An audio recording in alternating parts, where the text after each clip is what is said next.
Bakmang et Ramafajawan, deux noms qui viennent souvent l'un avec l'autre, deux noms qui ont porté haut la musique traditionnelle et folklorique de Madagascar en général, de l'Imirn en particulier. Bakmang a démarré sa carrière au sein du groupe Ramafajawan, elle devancera son mentor dans la mort.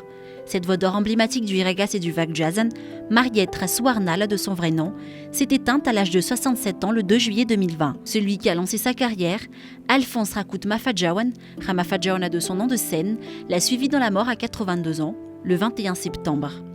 Le décès de Sef, Nirina Bruno Ramamundson, bassiste du groupe Zouar, survenu le 15 mai, a aussi marqué le milieu culturel. Tout comme celui de Dani Rabé Mananzar, animateur vedette de la radio nationale malgache, comme l'a été Ramafajawan. Décès survenu le 24 juillet 2020. Dans le monde des médias, des départs ont aussi été enregistrés. Des jeunes, des quadragénaires comme Tulchara Koutnienne de la radio Bunglav, décédé le 22 juillet, ou encore Fabiola Raharzaun de l'Hebdo de Madagascar, décédé le 30 septembre. Mais des aînés sont aussi partis. Salomon Ravin Salam, journaliste économique et directeur général chargé des finances et de l'administration de la Gazette de la Grande Île, a tiré sa révérence le 7 août. Lian Razavchim, chroniqueur au journal Les Nouvelles et directeur de publication de Ultima Media, est décédé le 19 octobre. Le milieu religieux, pour sa part, sera particulièrement marqué par les départs successifs du président en exercice de l'église luthérienne de Madagascar, le pasteur David Rakoutnirin, et l'un de ses prédécesseurs, le pasteur Benjamin Rabenourlai. Le premier est décédé le 11 juillet, le second, 3 jours plus tard, le 14 juillet.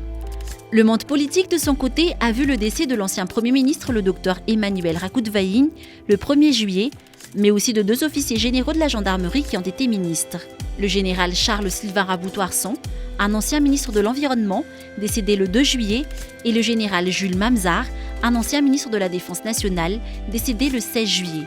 Le Parlement a aussi porté le deuil de 2 parlementaires, celui de la sénatrice Émilie Ravoulounirin Razafnjatou, élue dans la province d'Antiranan, décédé le 23 juin, et celui de Lucien Rakout-Malal, député élu à Murumbe, décédé le 7 juillet.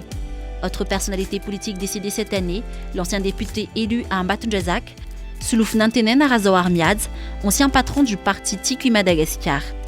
Les autres secteurs, eux, ont pleuré cette année la mort de Fall Andjianafetch, alias Le Roi Lion, vice-président de la Fédération du sport auto de Madagascar le 26 juillet, la disparition de Mam Rabé, fondateur de Monetech et pionnier du système de paiement par carte à Madagascar le 31 juillet, le décès de Voul Razafnjamianj, ancien directeur général de la douane, survenu le 9 août, le départ de Mamiarla Larasoulzon, ancien président du conseil d'administration de Telma le 11 août, ainsi que les départs à la même date de l'ancien bâtonnier Yves Rachimoarvoun et du juriste financier Clovis Ravelson le 17 août.